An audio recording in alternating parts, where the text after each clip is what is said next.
abrir a palavra do Senhor. Isaías capítulo 52.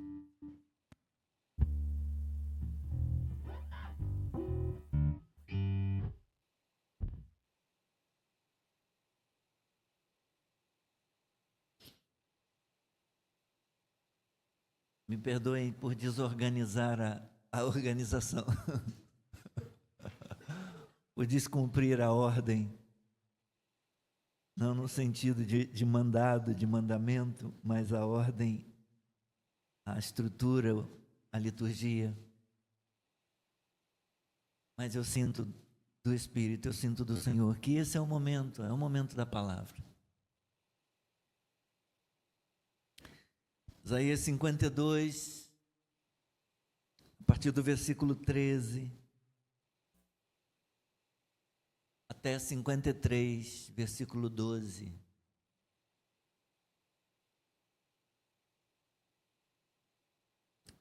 O profeta Isaías registra 4 cânticos do servo. Costumamos pregar na Páscoa, mas não é só na Páscoa, não é um texto da Páscoa exclusivamente. Até porque nós não comemoramos a Páscoa, nós comemoramos a ceia do Senhor. A Páscoa é a ceia de Cristo, a Páscoa cristã, a Páscoa do cristão, que a Páscoa os judeus comemoram. Foi instituída para eles, nós não somos judeus. A Páscoa cristã é a ceia do Senhor que Ele instituiu. Então, todas as vezes que ceamos, nós podemos pregar os cânticos do servo ao longo do ano todo, não só na Páscoa. Mas começa esse cântico no versículo 13 do capítulo 52,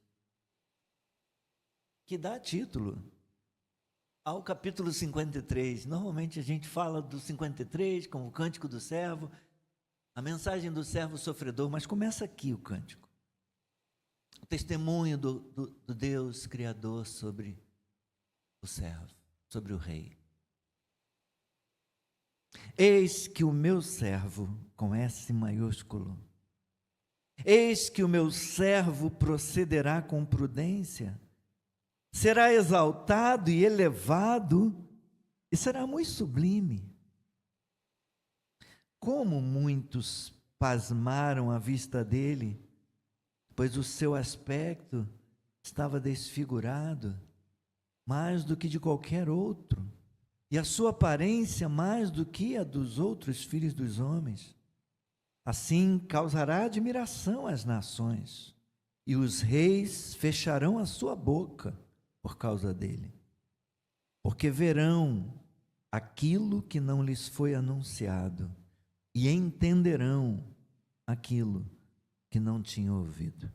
Quem creu em nossa pregação e a quem foi revelado o braço do Senhor, porque foi subindo como um renovo diante dele e como raiz de uma terra seca, não tinha boa aparência, nem formosura, olhamos para ele, mas não havia nenhuma beleza que nos agradasse, era desprezado e o mais rejeitado entre os homens, homem de dores e que sabe o que é padecer, e como um de quem os homens escondem o rosto, era desprezado, e dele não fizemos caso.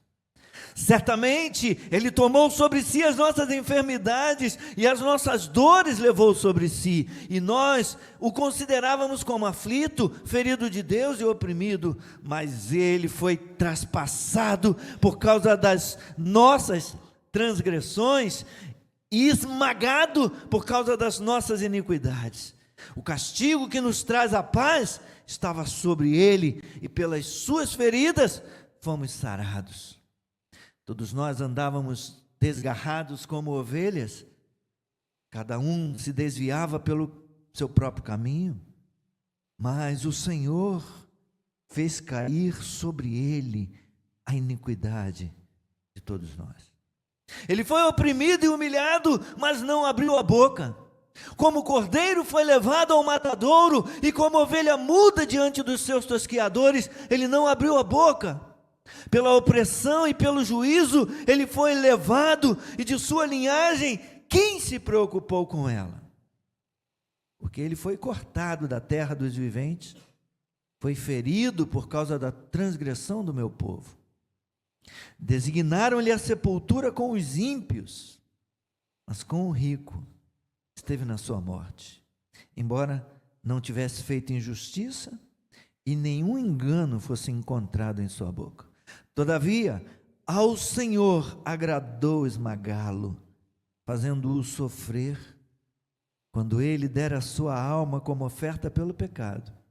Verá a sua posteridade e prolongará os seus dias, e a vontade do Senhor prosperará nas suas mãos. Ele verá o fruto do trabalho de sua alma e ficará satisfeito. O meu servo, o justo, com seu conhecimento, justificará a muitos, porque a iniquidade deles levará sobre si. Por isso, eu lhe darei a sua parte com os grandes, e com os poderosos ele repartirá o despojo, pois derramou a sua alma na morte, e foi contado com os transgressores. Contudo, levou sobre si o pecado de muitos, e pelos transgressores intercedeu. Seja abençoada a leitura da palavra. Santo Pai, glorioso Deus, bendito Senhor, obrigado por tua palavra, obrigado pelo drama das Escrituras, obrigado, Senhor, por nos alcançar, por nos envolver, por nos abraçar, por nos escolher, por nos incluir. Obrigado por abrir a porta, franquear o acesso ao teu trono, à tua glória, mediante a cruz, mediante a morte e a ressurreição do nosso Senhor. Abençoamos agora, Senhor, a tua igreja, abençoamos este momento da pregação da palavra e pedimos: ó misericordioso Deus, ó misericordioso Espírito Santo, usa minha boca, usa minha mente, meu coração, usa minha vida e glorifica o teu nome. Em Cristo nós oramos. Amém. Podeis sentar.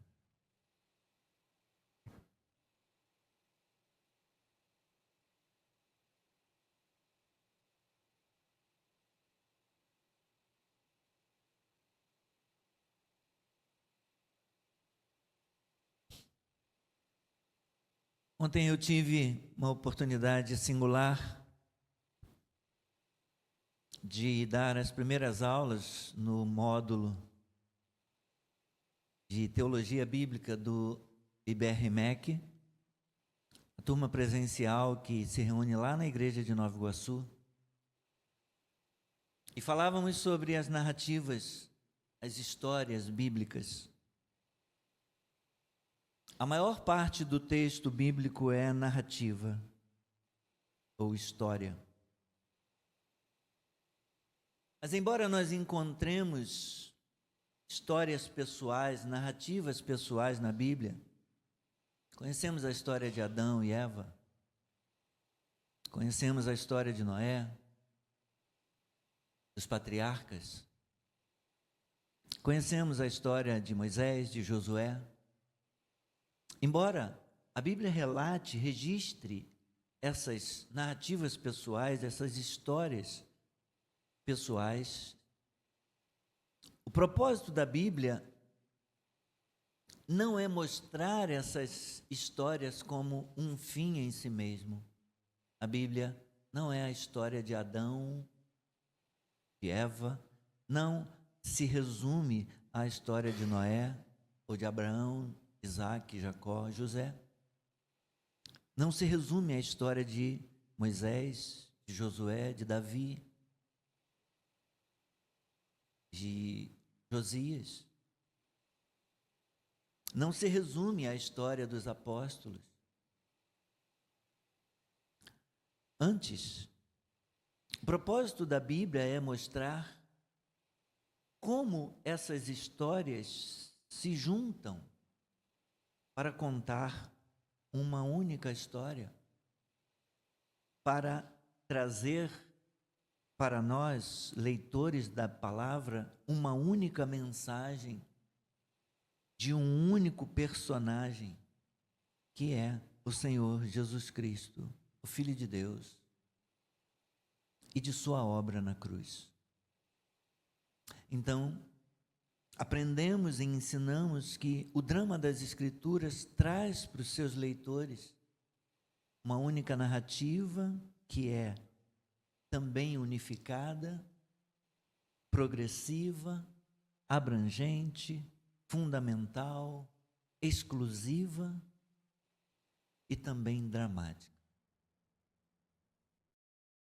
Ao falar sobre esse ponto da aula, da narrativa dramática, eu parafraseei o pastor John McAllister, da Catedral, que é deão do seminário do IBR-MEC, que usou dados da pandemia de Covid na sua aula da turma online do IBR-MEC. Ele falou sobre os dados de Covid. Eu falei sobre a violência. A violência é um tema que ocupa boa parte dos nossos noticiários. A violência é uma preocupação de todos, com suas estatísticas alarmantes. E um exemplo de quando lidamos com o tema da violência como uma narrativa épica seria que todos os dias nós ouvimos falar de estatísticas de sequestros, de furtos, de assaltos a residências, de assaltos a banco, de roubos de carros, de celulares, de crianças envenenadas por um ovo de Páscoa, por uma fatia de bolo, de pessoas agredidas, mulheres, homens, crianças, jovens e velhos. Porém, nós ouvimos essas estatísticas apenas como informação. E elas, embora num determinado momento pareçam interessantes, mas o interesse logo se dissipa. Não é um interesse que nos move a uma reação. Mas, de repente, as estatísticas ganham rostos. O tema da violência se torna uma narrativa lírica. Vemos que as vítimas da violência são pessoas reais. Não são fictícias. São pessoas de carne, osso e sangue, pessoas semelhantes a nós. Vez por outra conhecemos um ator ou uma atriz que foi assaltado, ou um comerciante que teve sua loja furtada, mas nosso interesse ainda é pequeno, porque é algo que afeta só a vida dos outros, não a nossa. A coisa ganha outra conotação e o tema da violência vira uma narrativa, se torna uma narrativa dramática, quando deixa de ser só uma estatística, quando deixa de ser apenas um rosto alheio, quando deixa de ser uma coisa que acontece apenas na vida dos outros e atinge em cheio a nossa própria vida. Eu vivi isso na pele quando, no dia 15 de novembro de 2024, eu fui assaltado, quando os ladrões armados levaram o meu carro e o celular, estando juntamente com meu filho e com o Fabinho. Eu me alegrava em dizer que tinha 60 anos, nunca tinha sido assaltado, até completar 61 e não poder dizer mais isso.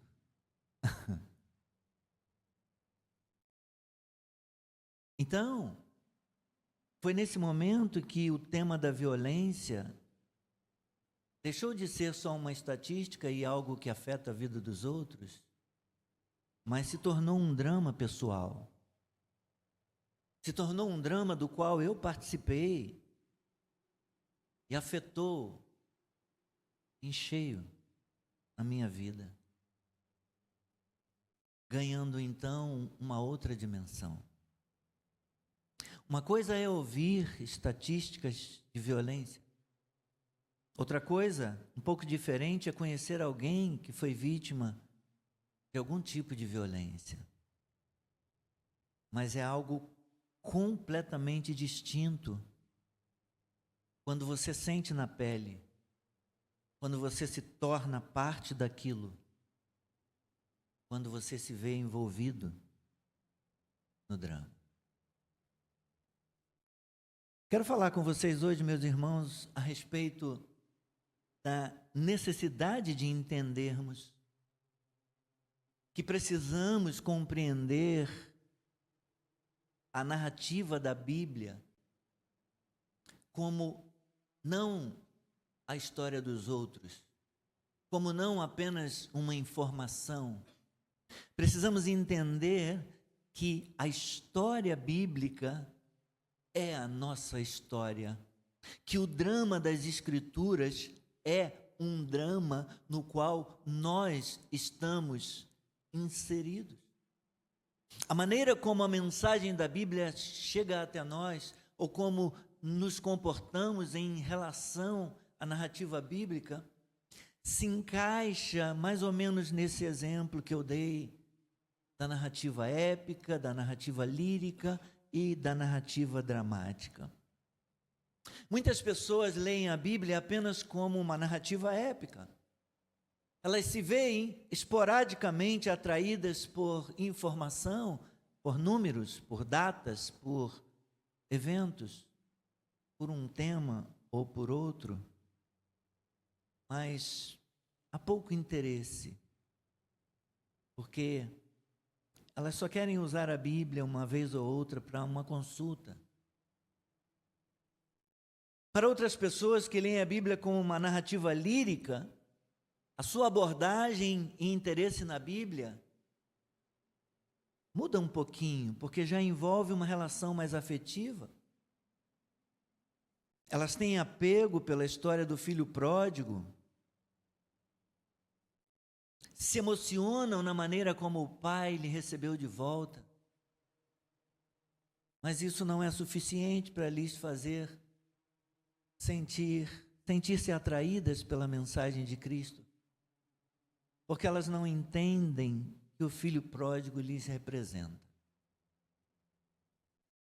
O drama das Escrituras, meus irmãos e irmãs, nos envolve. Não é somente a respeito do que aconteceu com Adão e Eva, é também sobre o que aconteceu com a humanidade toda. É também a respeito do que aconteceu comigo e com você. Quando lemos fulano viveu tantos anos e morreu, fulano sou eu, que também vou morrer, vou viver alguns anos e vou morrer. Isso também vai acontecer comigo. Quando lemos Beltrano viveu tantos anos e morreu, Beltrano é você, Beltrano é você. Isso também vai acontecer com você, que vai viver alguns anos e vai morrer. Nós estamos todos, consequentemente, irmãos e irmãs, nós estamos todos inseridos nesse drama.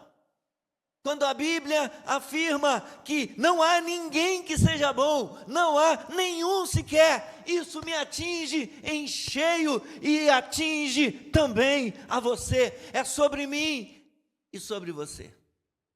Não podemos fingir que não ouvimos. Não podemos fazer de conta que não sabemos. O drama da Escritura, o drama da Bíblia é sobre nós. Não foi apenas a respeito da igreja do primeiro século, dos irmãos do primeiro século, dos ouvintes e dos pregadores do primeiro século, é a respeito da igreja desse século 21, é a respeito dessa igreja, dos ouvintes e dos pregadores dessa igreja.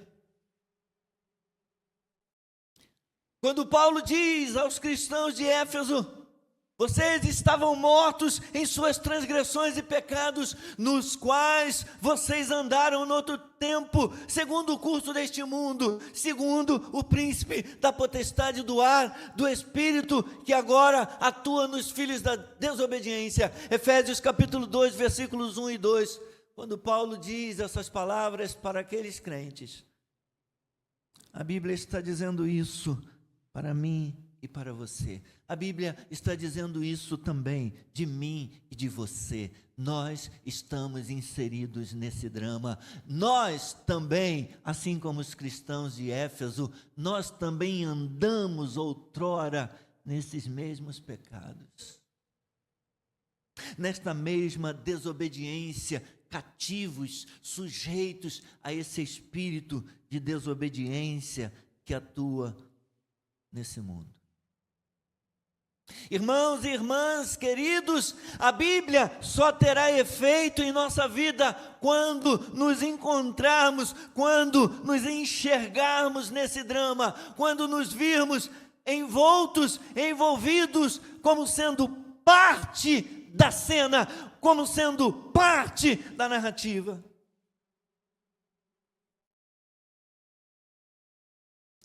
Mas eu quero lhes dizer nessa manhã,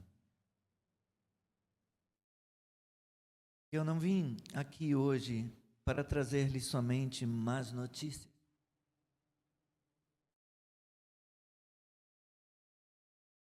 Porque o drama das Escrituras não tem somente más notícias. Se você conhece o texto de Efésios, se não conhece, eu encorajo a você a ler, capítulo 2, versículos 1 e 2. Paulo parte da má notícia para a boa notícia. Paulo parte do pecado para a salvação pela graça. Ele começa então dizendo para eles que estavam mortos em suas transgressões e pecados, versículos 1 e 2. Mas vai dizer no versículo 3 que Deus, sendo rico em misericórdia, por causa do grande amor com que nos amou, e estando nós mortos em nossas transgressões, nos deu vida juntamente com Cristo. Pela graça vocês são salvos. Aleluia!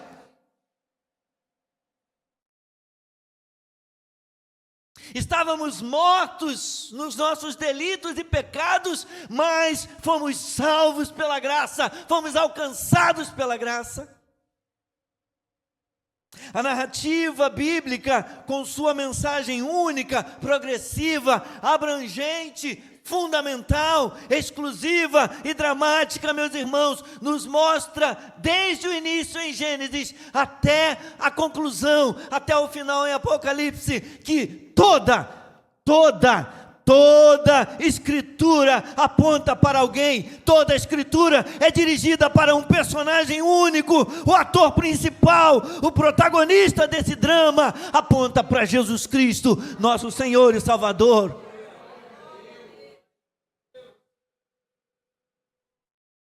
O primeiro Adão caiu, e nós fomos arrastados e caímos com ele.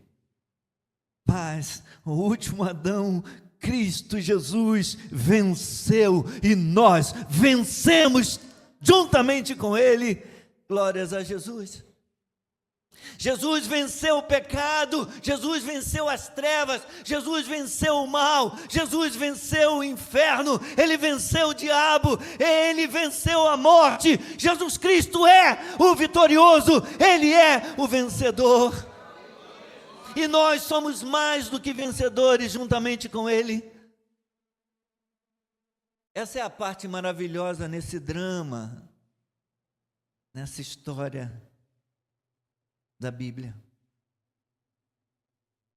Porque diz ainda o apóstolo Paulo em Romanos capítulo 5, versículo 11: porque como pela desobediência de um só homem, falando de Adão, muitos se tornaram justos, muitos se tornaram pecadores, assim também, por meio da desobediência de um só, muitos se tornaram justos. E quando ele fala da obediência de um só, ele está falando do protagonista, ele está falando do personagem principal desse drama das Escrituras, ele está falando do último Adão, ele está falando de Jesus Cristo, nosso Senhor.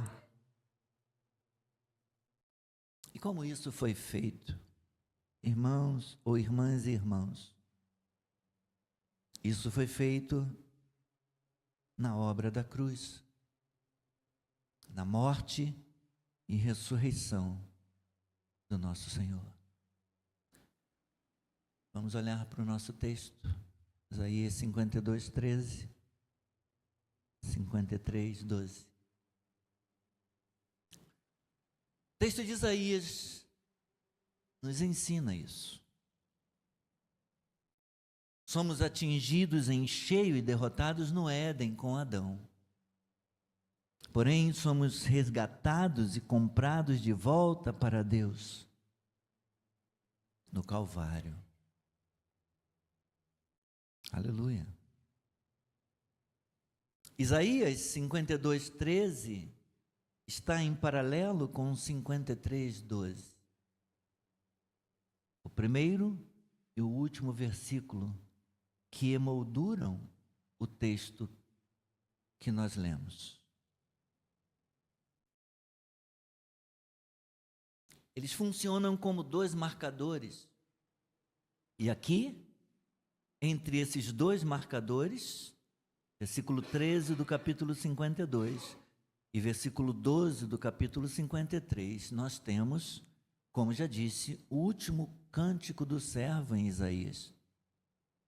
O servo não é um servo qualquer, é um servo com S maiúsculo. Está se referindo ao servo de Deus, ao Filho de Deus, que em obediência foi para a cruz, para morrer pela nossa salvação. O servo é mostrado em exaltação e triunfo no início e no fim do texto. No início, o Deus Pai afirma a respeito do seu servo: o meu servo, diz Deus, será exaltado e elevado, e será muito sublime. E no final, no versículo 12 do capítulo 53, o servo é mostrado repartindo despojo. Conquistadores têm direito a repartir despojo. Derrotado não tem nada para repartir, derrotado perdeu, e o que tem vira despojo para ser repartido por outrem. Então o servo é mostrado aqui repartindo os despojos como os conquistadores fazem. Deus está dizendo do Cristo: eu lhe darei a sua parte com os grandes. E com os poderosos ele repartirá o despojo. E dessa forma, então, irmãos, a exaltação do servo, a exaltação de Jesus Cristo está sendo mostrada figuradamente no início e no final do seu ministério. No início e no final da sua obra. Lutero diz sobre essa passagem, os versículos 13 do capítulo 52. Aqui iniciamos o capítulo 53. Até agora ouvimos sobre o reino de Cristo retratado na cruz e propagado pela fé e pela palavra. Nesse capítulo 53, o profeta fala principalmente do cabeça do reino, ao tratar da pessoa do rei e do modo como ele traz libertação e salvação. Esta é a passagem mais importante sobre a morte, sobre o sofrimento e a ressurreição, o triunfo de Cristo. Diz Lutero: dificilmente existe outra passagem semelhante a esta. Por isso, devemos memorizá-la. Em outras palavras, é isso que o texto diz: o rei será glorioso, o rei será exaltado, mas depois da sua morte, mas depois da sua vitória na cruz, depois da sua morte e da sua ressurreição. Isso mostra que esse rei é diferente de um rei comum, uma vez que ele começará o seu reinado após a sua morte.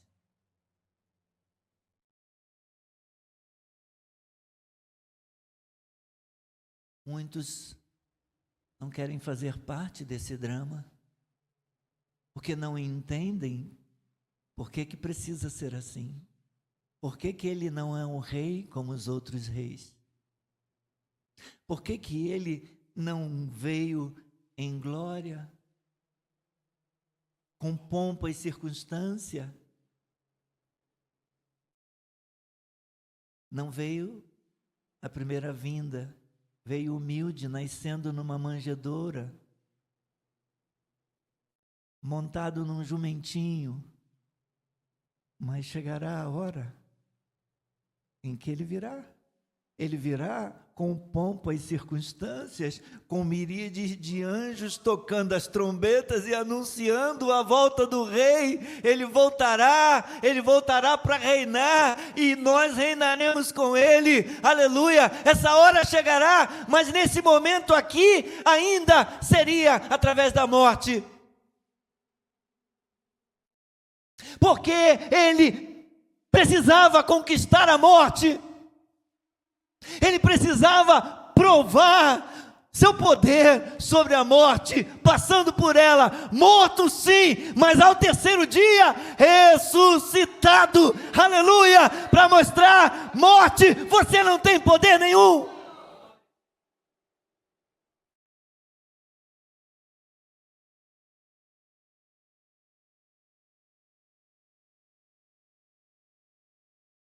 Irmãs e irmãos, nós fomos derrotados no Éden. Eu estou caminhando para concluir.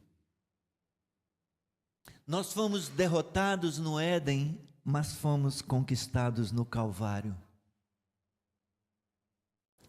Na cruz, Cristo nos redimiu do poder do pecado e da morte para sempre. Glórias ao nome de Jesus.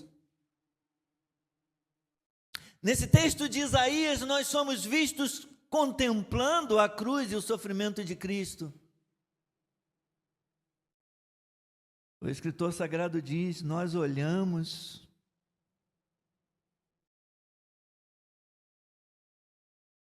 para ele e não vimos beleza.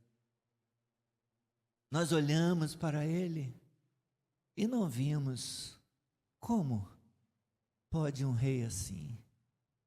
Nós olhamos para ele e não vimos poder. Nós olhamos para ele e pensamos: ele está sofrendo, ele deve ter alguma culpa, algum pecado, ele deve ter feito alguma coisa. Olhamos para ele, diz o profeta no versículo 2, mas não havia nenhuma beleza que nos agradasse. Era desprezado, e o mais rejeitado entre os homens, foi desprezado, foi rejeitado. Nós olhamos para ele e vimos sua dor, olhamos para ele e vimos o seu sofrimento. Era um homem de dores, um homem que sabe o que é sofrer, que sabe o que é padecer. Muitos viraram a cara, muitos esconderam o rosto.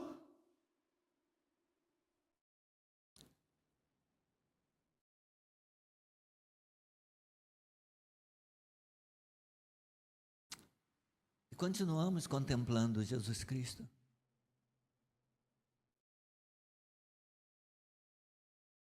Mas precisamos contemplá-lo com o entendimento correto. Não era sobre ele, era sobre nós. Versículo 4, o profeta diz: embora não fizemos caso dele, certamente ele tomou sobre si as nossas enfermidades. Parecia que era um problema dele, mas não é. É um problema nosso. Ele tomou sobre si as nossas enfermidades e as nossas dores levou sobre si. Ele é um homem de dores, ele está sofrendo, mas são as nossas dores que ele está suportando, e nós o reputávamos, nós o considerávamos como aflito, ferido de Deus e oprimido. Mas ele foi traspassado, ele está na cruz, mas é por causa das nossas transgressões. Ele foi esmagado por causa das nossas iniquidades. O castigo que nos traz a paz estava sobre ele. Nós estamos em paz, mas o castigo que ele está sofrendo é nosso.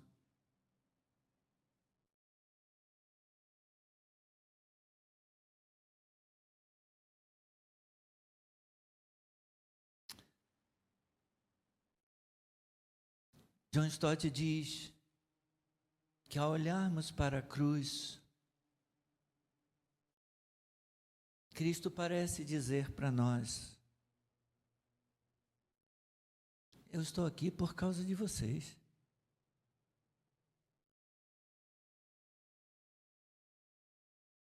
É o seu pecado que eu estou levando.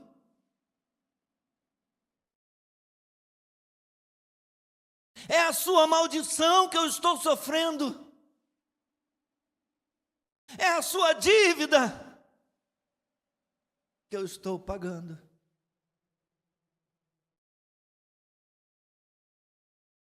É a sua morte que eu estou morrendo.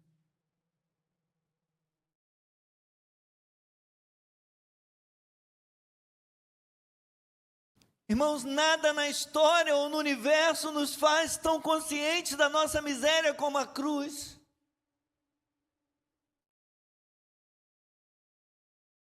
É aos pés da cruz que murchamos. Murchamos de volta ao nosso tamanho real. A cruz nos humilha. Se entendemos a mensagem, o drama da Escritura, a mensagem da cruz. É aos pés da cruz que murchamos de volta até atingir o nosso tamanho real.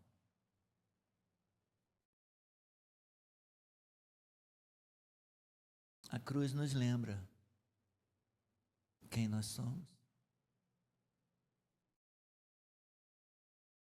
Porém, nada absolutamente é mais glorioso do que ouvi-lo dizer, do que ouvi-lo bradar: está consumado, está consumado. Eu venci o inferno perdeu, o céu triunfou, a vida triunfou, eu venci o pecado, eu venci a morte.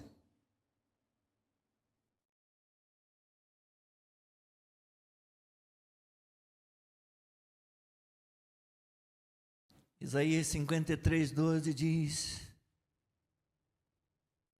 que Cristo levou sobre si o pecado de muitos e pelos transgressores intercedeu.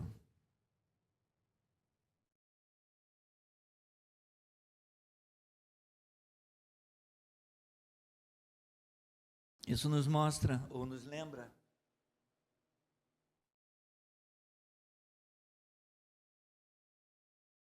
Hebreus capítulo 1, versículo 3, que talvez você se recorde, talvez você se lembre.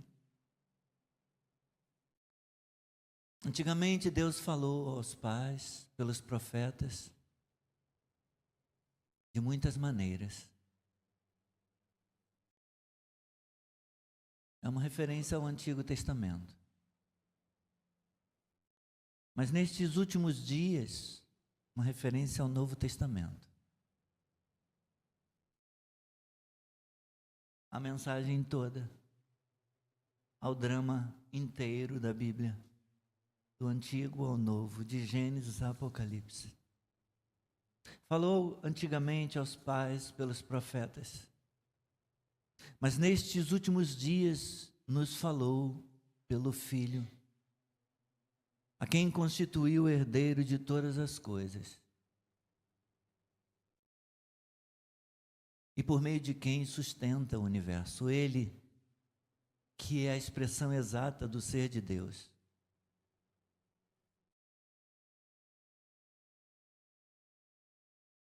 Sustentando o universo pela sua palavra poderosa.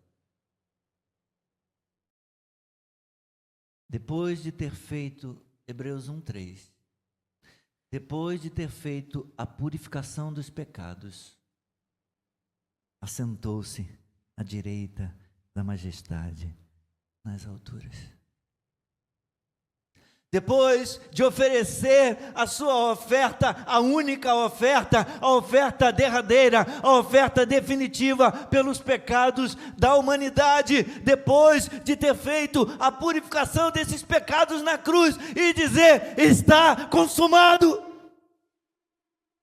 Ele ressuscita e está exaltado à destra de Deus, assentado à direita da majestade nas alturas, e lá Ele intercede por mim e por você.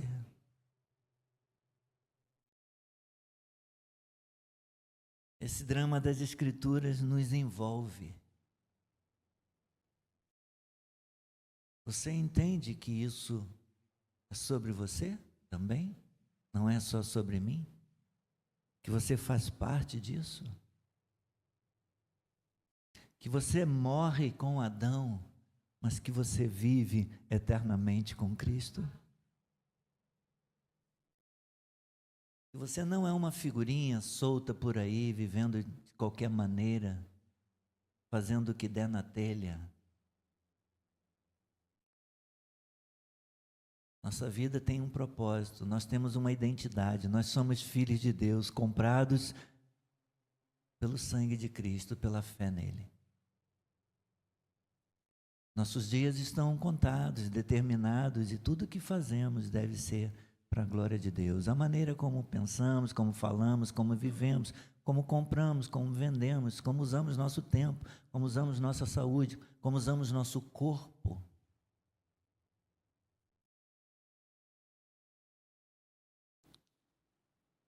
Tudo está envolvido no drama das Escrituras. Meu corpo, minhas regras é papo de serpente. Faz o que você quiser, porque você não vai morrer. Faz o que você quiser do seu corpo, porque o corpo é teu. Faz o que você quiser, até abortar. Não. Deus já definiu as regras. Nós vivemos não pelas nossas regras, mas pelas regras dele.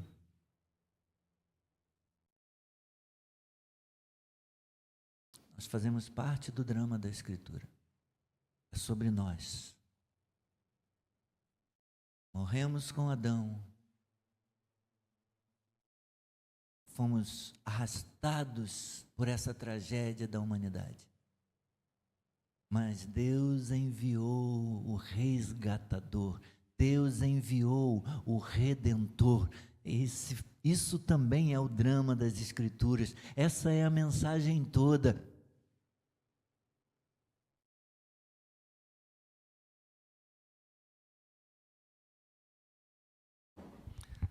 Jesus Cristo veio nos resgatar, nos redimir. E eu louvo a Deus porque eu estou com Ele. Você também está?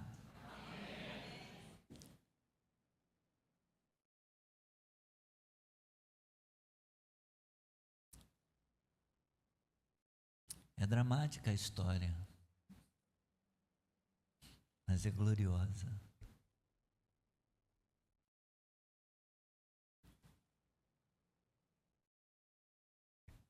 Se com Ele sofrermos, com Ele também seremos glorificados. As aflições do tempo presente não são para se comparar com a glória que é de vir. O drama é maravilhoso.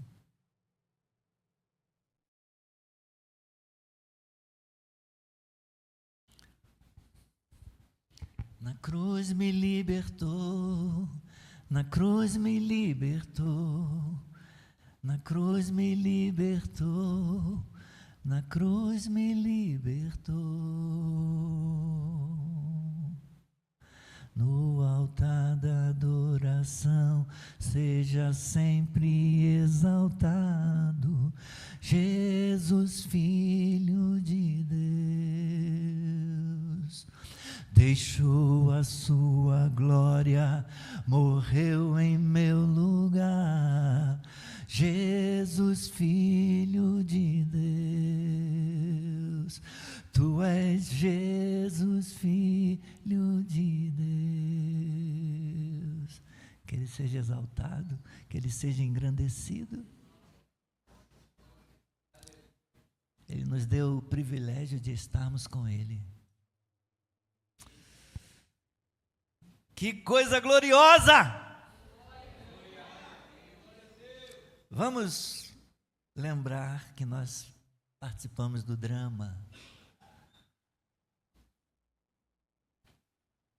Porque cremos em Jesus Cristo, foi-nos dado o direito de sermos feitos filhos de Deus. Nós que cremos no seu nome. A mesa é para os filhos.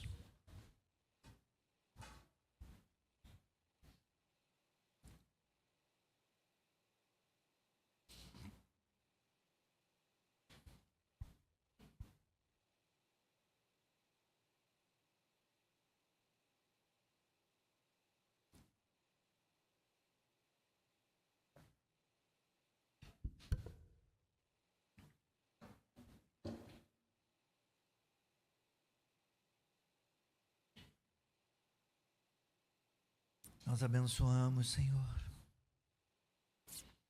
Abençoamos os elementos da nossa comunhão.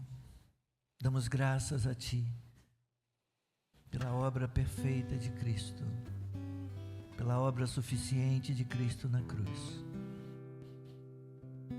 Nós abençoamos o pão e o cálice, que para nós é Teu corpo e Teu sangue, e vamos agora tomar parte deles, lembrando o que o Senhor realizou por nós, e ao mesmo tempo anunciando a morte e a vitória de Cristo até que Ele venha. Obrigado, Senhor.